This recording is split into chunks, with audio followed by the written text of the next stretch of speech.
Hey you all, welcome back to my channel, and if you're new here, welcome. My name is Tasha, and today we have a month of October perfume tray, and here are a selected, I want to say few, but it's more than a few. Here's a selected bunch of perfumes that I've been gravitating toward.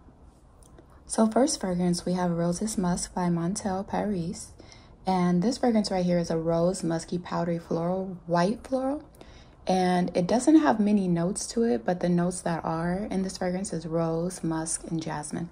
This fragrance right here, you guys, is newer to my collection, but I ran into this sample size again, and I was just like wearing it over and over. And guys, this scent right here is just something that's intoxicating about it, something that you crave. Well, me, I ended up craving this scent, and I was just like, what is it in this fragrance that I just love so much? It's just very romantic, very loving. So if you want to be more of like, you know, feminine, you want to be in your feminine energy, this fragrance is definitely giving that, but it's also so bold and so bright. So it is also giving you that beast mode in a rose scent that you're probably looking for. But I must say this fragrance can be kind of screechy.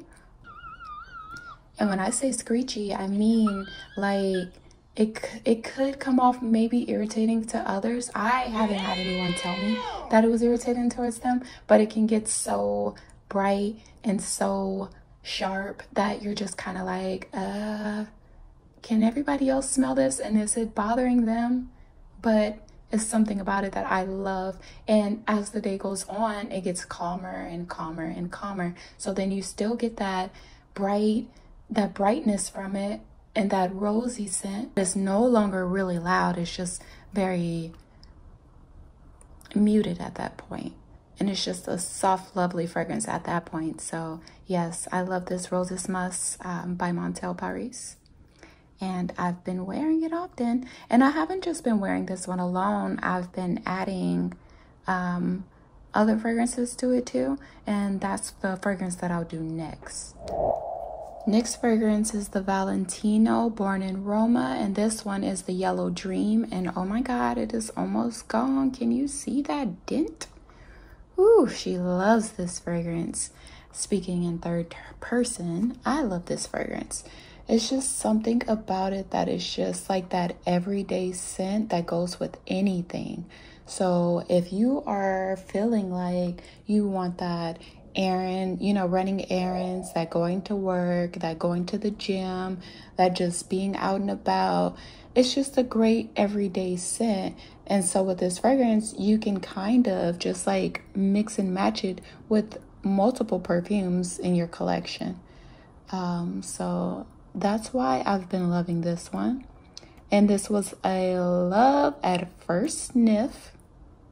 Similar to the Roses and Musk, it has rose in it, and I just love me a little bit of rose here and there. You know, rose is not my everyday scent, like where it's like solely concentrated on rose, like the Roses Musk.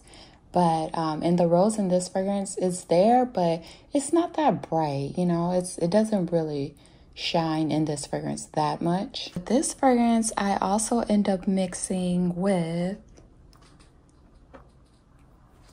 this baby here. This is the Nolita by Bond Number 9, and this fragrance right here,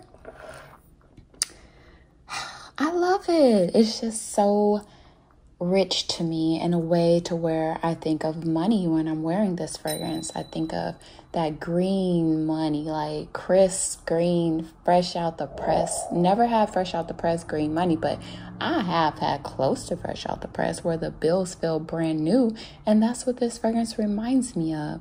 It's just so beautiful. The main accords is white floral, citrus, floral, musky, powdery, amber, animalic, soft, spicy, rose, and sweet.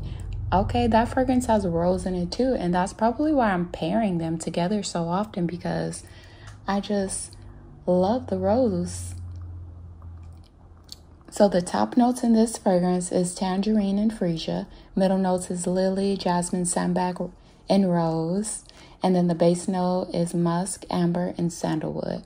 And they did such a great play on this fragrance. Sorry, I have to smell it. Take it out of camera's view. Honestly,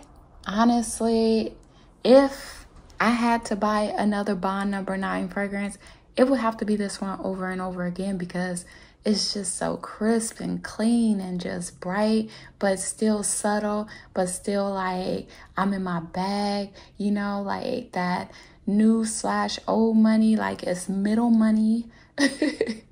But it's just something about it that's just so gorgeous to me. And it's also very adultish, but still like loved by the youth at the same time. Like it's a respectable scent. Also get lots of compliments on this one, mixed with the with this baby right here, with the Valentino Born in Rome, Yellow Dream. They go together quite nicely.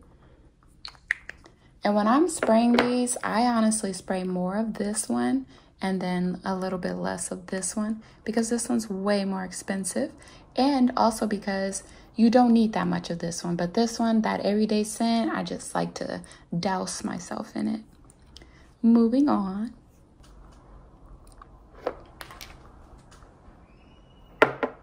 This baby right here. This is the second bottle. This fragrance is definitely a love for me, and I know I always say I don't know if I'll repurchase a fragrance. This one right here is definitely one of those fragrances that I have repurchased, and I might repurchase again because look at that dent. You see me? You see me out here using this YSL Libre. Oh, I just am so in love with this fragrance. It has a white floral, citrus, lavender, vanilla, aromatic, sweet, powdery, animalic, woody, musky background as far as the main accords. And then as far as the notes, the top notes is lavender, mandarin orange, blackcurrant, petitgrain. Lavender is in the middle notes as well, orange blossom, and jasmine. Base notes, we have Madagascar, vanilla, together, Madagascar, vanilla, musk, cedar, and ambergris. This fragrance is also intoxicating and very much loved by the wearer and by the people who get to be around you and just enjoy the scent bubble and the scent trail that you leave behind as you walk around. This one right here is very bold, very bossy, but also the confidence that comes from this fragrance is coming from that lavender, because that lavender is giving you that peaceful calmness, and it balances out everything else that's in this fragrance that's giving you that boldness.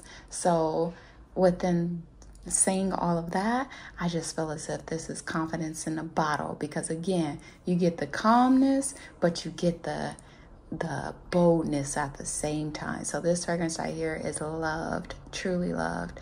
And yeah, it's just going well for this month on those days where the day just feels like, you know, I need to be in my own skin, and I need to be relaxed, but I also want to be, you know, bold at the same time. So this fragrance right here is beautiful. So this little youngin right here, this beautiful fragrance is Burberry Goddess, and you see the dent in this one as well. I want to say this perfume was also expensive for it to be a designer, almost like $200. And I know I didn't give the cost of any of the other fragrances, but this fragrance, I was like, why are you so much? But I kind of understand because I really, really love it. And everyone else loves this fragrance on me as well. Always getting compliments on this Burberry Goddess. It's just such a beautiful, soft, warm, but still bold scent in a way that cacao comes through on this fragrance. It's just this, I don't want to say chocolatey, but it's just so smooth and just decadent. It's a gourmand. It's a gourmand, but it's a gourmand in a perfume way. So it's not solely, I want to eat you. It's more so like a, maybe she tastes good because it smells good, but maybe there's a little bit of, you know, perfume there as well, you know, because it is definitely giving off the that perfume vibe as well. This is my first fragrance from Burberry, and it's because honestly, nothing else had really stood out to me to the point where I thought I needed it. But this one right here, it's just, it was beautiful. It was love at first sniff. And I kept on sampling it, and I was just like, I have to have this fragrance. And guys, I smelled the intense version too, and to me, oh, I love it. I would get that one. It's very, very much like this, but let me not say it's much like this, because honestly, I haven't smelled it in a while. But I remember it didn't have the ginger note that this fragrance has in it, so it doesn't have that spiciness. It's more like a cakey type of smell. So yeah, I feel as if you don't like the ginger note and this Burberry Goddess, you might like the Burberry Intense. So the main accords for this fragrance is vanilla, lavender, warm, spicy, and cacao. And then far as the perfume pyramid, far as the top notes, you have vanilla, lavender, cacao, and ginger. And then the middle note, you have vanilla caviar. And then the base notes, you have vanilla absolute. So if you are a vanilla lover, I think you're going to love this, because it's just so good. People are always like, oh my God, you smell good. What is that? Or people are always trying to guess this fragrance too. They know it, but they can't put their finger on it. And then later on when they smell me again, it's like that. You're wearing Burberry Goddess, huh? Yes, I am. Yes, I am. Last but not least, we have this sophisticated woman named Gabrielle Chanel Paris. This fragrance right here gets a lot of flack. Not too many people can understand its intricacies. It's just like a grown person's scent, and it's almost leading you into like maturity, like, you know, up there in age, because it is very white floral heavy. But something about this scent pairs well with fragrances that have like that chocolatey, or the gourmand, or the caffeine type of fragrances. Something that has like that I don't know, it's like a syrupy mix that this fragrance pairs very well with. So main accords, you have white floral, tuberose, woody, sweet, floral. You have white floral, tuberose, woody, sweet, yellow floral, vanilla, and animalic. And then for the fragrance notes, you have tuberose, orange blossom, jasmine, ylang ylang, and vanilla absolute, and sandalwood. So that ylang ylang is coming through very strong in this fragrance too. It's just such a good one. Let me smell it. Yes, so this fragrance I only use a very little of, because again, it just comes through a little bit strong. But when I want to add a little bit more sophistication, a little bit more of that, you know, coldness to something that's warm, because I want to ice it up a little bit. I want to give it some depth. I want to give it some height at the same time. I want to change the strength of it. I want to, you know, not just keep the perfume as is and calm. I just want to intricate it a little bit, and just, you know, just not necessarily say make it better, because the fragrance is good alone, but I want to make it mine, and I want to make it smell even more amazing. I add my Gabrielle Chanel, and this is a great mixture together. And if and when I mix these two together, the Burberry Goddess is definitely more heavy. So the ratio of it, the Burberry Goddess is going to be like 10, and then the Gabrielle is going to be about 2. So 2 to 10 in this mix. A little bit of this and a lot of bit of this. It works. But that is it for my perfume tray. I just want to say thank you so much for being here with me. And if you like this video, please hit that like button. And also, if you have not subscribed yet, go ahead and subscribe, you know, commit. Also, I am very low on my subscribers, so I am trying to reach 500. So if you don't mind sharing this video as well to someone else who will enjoy this content because they're perfume lovers like you and I, then go ahead and do that for me, please. And I will see you guys in the next video. Thank you so much for tuning in again. Bye.